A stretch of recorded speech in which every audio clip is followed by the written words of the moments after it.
A quick segue before the video starts, because I forgot to do this since I was with someone. If you like this kind of content, make sure to follow me on patreon.com/Nicosaesthetics for more exclusive lives, weekly videos, and be part of the live streams where we have multifaceted conversations with a varied panel. If that sounds interesting to you, definitely check it out. Also, I got my new glasses. Is it giving Ariani? Is it giving Arianka? Hola, buenos días, soy Nico. I'm here. Yeah, I was waiting for that. It's so embarrassing to be put on the spot. I'm here today with Ron. Hello. Do you want to say your app before we get started, I guess? My app is RPERALTAX. I'll put it at the bottom. Yes. Just I'm doing this for yeah. But today we're here to interview him about Onlyfans. Yeah, that's the only reason why I'm here.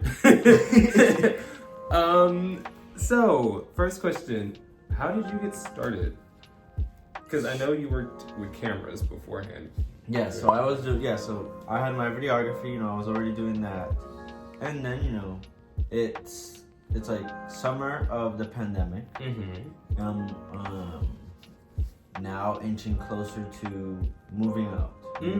Trying to move to a new place, lease is ending, blah blah blah. And I'm like, okay, well, what are my options right now? Because what I do is freelancing.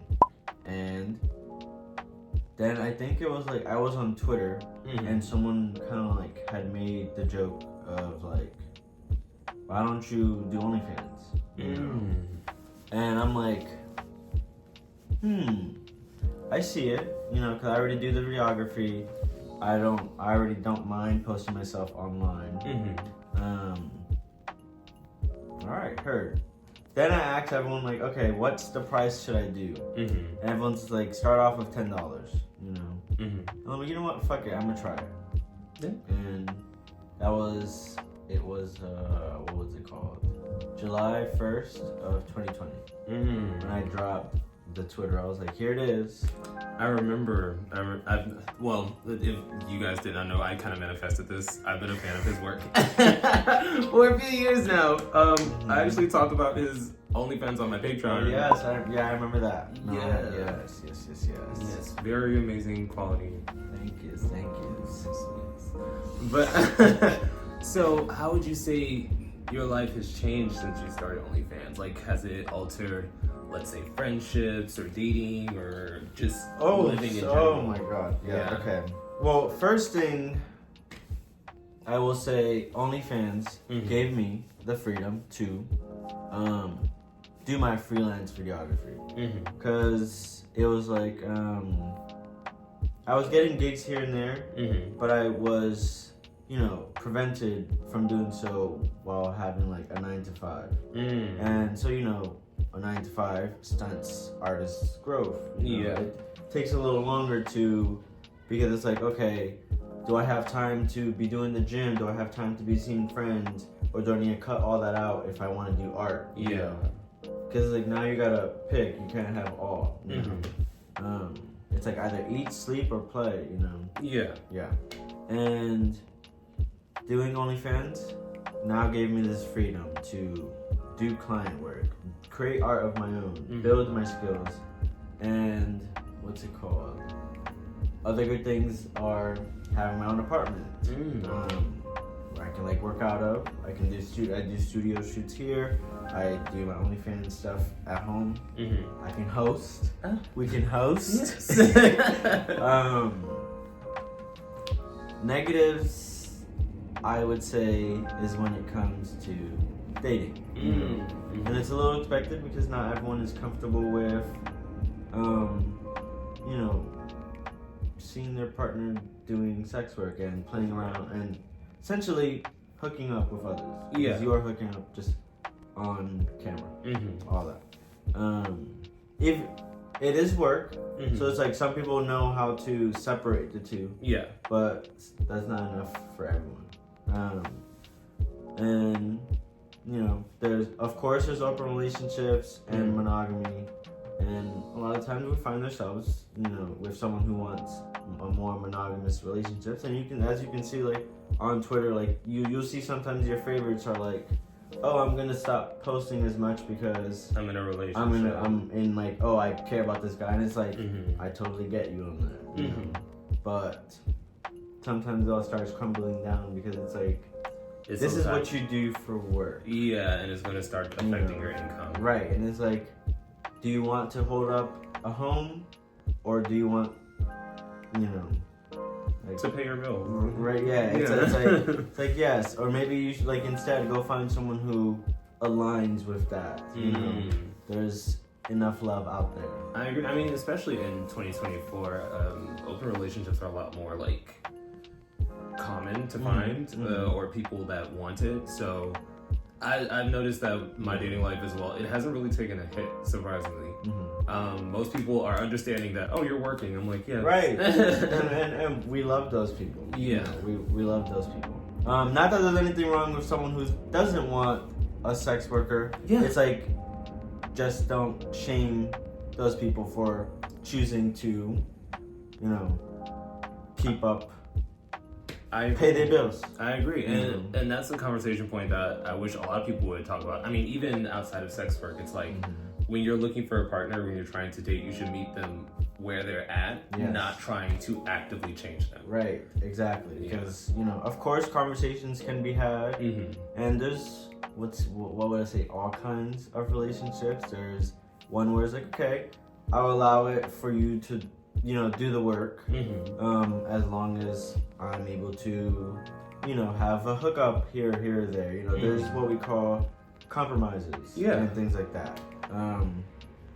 What's it called? The way I look at it is like, we're 2 seconds from the world ending. True. Just do whatever you need to do to keep the house up, smile, and have your time, you know. I agree.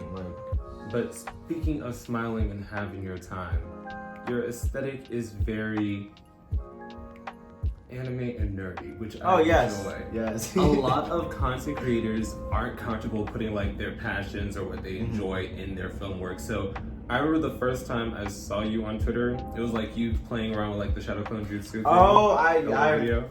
Yeah, it was really cute. I literally was real life talking about, I would go Shadow Clone Jutsu, and I would like make other of myself appear. Yeah. I think at one point I tried to like simulate like I was myself.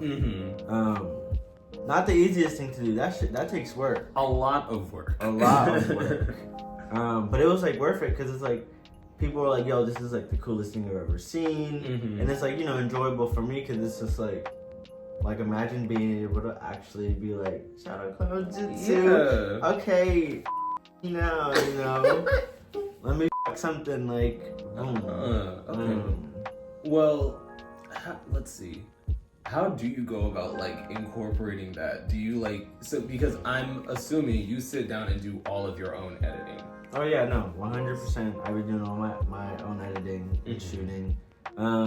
Sometimes I do have someone help shoot, but most of the time it's just all me.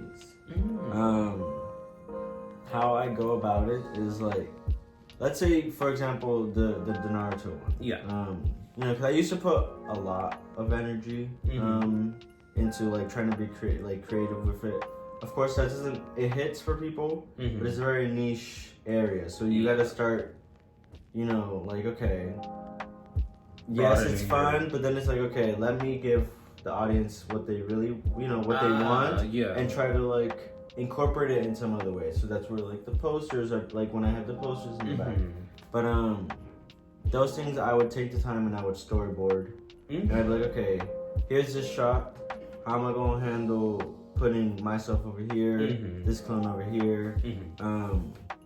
Do I have enough of the gear where it gives off the ninja? Yeah. You know, the headbands, all those things. So it's just a lot of storyboarding and costume. What else do you call it? actually manifesting the whole, like, you gotta give it. You gotta give Shadow Clone Jutsu. You can't just be like, yeah, you know, you gotta actually, you gotta act. Well, I guess another question that I have, I'm not gonna hold too much free time. How do you go about setting up collaborations? Because even when I enter the field, unless I'm like working with Voyeur, which is in like Brazil, I'm very awkward because I'm like, I feel like it's essentially me hitting someone up saying, hey, do you want to hook up on camera? No, I totally get that, because essentially it is. You are essentially saying, hey, do you want to, you know, and or fellatio. Yeah, fellatio. On camera. But it's like, I think, depending on the people, when you reach out in that way, it's like you can tell it's out of like work. And then there's also like people that are just doing it like for fun. I've actually met a few people. If you guys watch my content like on the other platform, I work with a Brazilian man named Jonathan. Every time I go to Brazil, and he basically told me the same thing where it's like, oh well, yes, it's work, but I'm still enjoying myself. Yeah. But there's like, how do I say it? There's like a certain feel in the conversations, but like, as for going for the collabs, a lot of it is just literally sending your shot out. It's like either liking a few posts, commenting, of course, like following, because it's like if you don't at least follow them and then you send your shot, it's kind of like, huh? Yeah. You know. Now, if they don't respond, then, you know, I say unfollow. I'm like, all right. Unless you really like their content, then it's like, all right, you don't care, all right. Yeah. But all it is shooting the shot. It's just shooting it, because you either get a yes or you get a no. Some people will say, can we FaceTime first, or can we meet beforehand? Or some people are like, okay, what day works for you? Friday, got it, I'm there, you know. I feel you. I've for example, this this scenario, I also did the whole, hey, can we hang out first? Make sure that there's you know. And that's something to be expected as, you know, creators, because not everyone's just comfortable with just being like, okay, I'm pulling up to your house on this day. Yeah. Sometimes just because someone is attractive does not mean fun fuck. Like, it's, you know, like the energy could be off. Right. Like you could really just not be in sync with someone. They could be cute as hell and you're just not in sync. Yeah, and I feel like, especially in content creation where you put a lot of editing and work into it, it should have an organic feel on camera. Like, you should be able to tell, oh, these two people are enjoying themselves and want to be here. Right, because you can tell when two people are not into each other. You just watch. Unless they're very good actors, and a lot of these people are not. Yeah. I'd say it's kind of like slamming two Ken dolls together. Like, you're beautiful, you're gorgeous. Like, y'all, but where's this? Yeah. It's a lot of instead of, you know. We're all trying to be here. Right. And we was there today. Oh my god. But let's see. I'm trying not to take too long of your time. Is there anything you would want to tell the people about your experience with OnlyFans, about your experience with sex work since you've been doing it for a couple of years now, that you feel like they wouldn't naturally understand from the outside looking in? Yeah, it's like the biggest thing, and I think a lot of us who have done it for a while know, it's that it's not just to hop on, turn on the camera, and, you know, start penetrating and post. There's marketing. There's the beginning of understanding your audience. Yeah. You know, the people who are viewing your content. There's also understanding, are they enjoying the people that you bring on to your platform as well, because you may find someone attractive or, you know, mildly attractive, whatever, and it's just not enough for people to be like, oh, cool, you fucked, but it's just not hot. You know? Because like people want to see you with a specific aesthetic or person. Or not necessarily, but it's like you kind of like learn who everyone like, who they like seeing you with. Like a lot of people do and like love seeing me with, let's say, more melanated people, and because it's like the skin, it blends and all that, and it's just like, and I agree. I'm like, this is what I want to see more, which is what I've been working on. But it's not just a press record and post. There's a lot of thought and work into it. A lot of learning your own angles. A lot of learning lighting, because lighting is everything. That's also a thing I feel like a lot of people don't realize, and I talk about it on my channel every now and then, where I say it takes a lot more than just pressing record and start humping. It's like you have to worry about like humping, hunching, all that. But yeah, because you have to worry about the angle, you have to worry about the lighting, and especially the audio. A lot of people, it's like muffled or yes. There's like you need to learn your camera usage and making sure things are clear, because audio is also everything. Big thing I would say is make sure people can see dick entering ass or dick entering mouth. You know, like it's like, you know, how do I positioning? Yes, positioning, because it's, if all you're seeing is like the going instead of the, you know, actual, it's like okay, you know, that's like if someone puts the camera in front of them and now all you see is the back of the head giving head, and it's just like, it's not hot.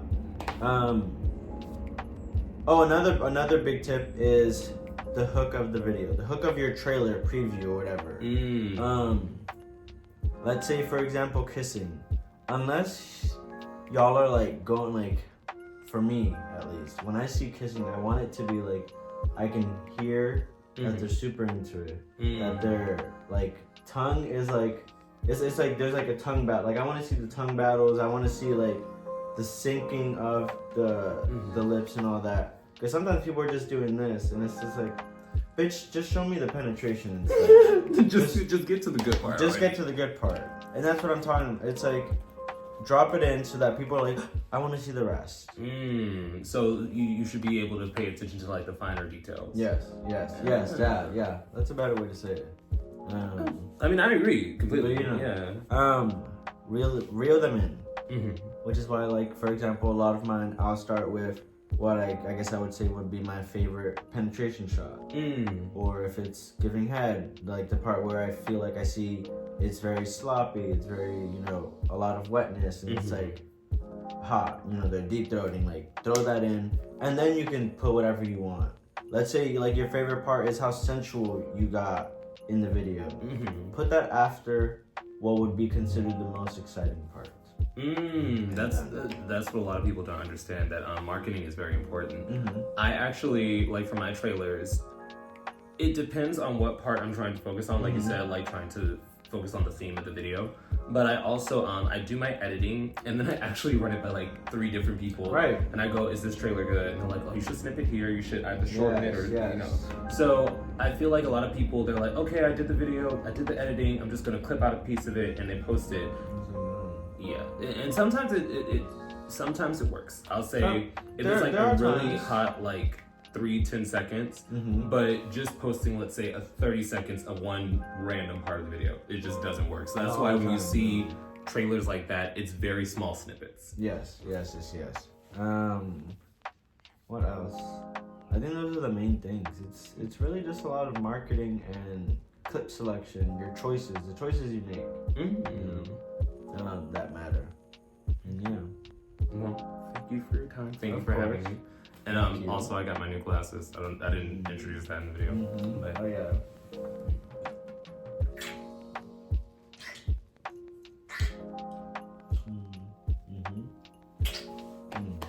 Like that.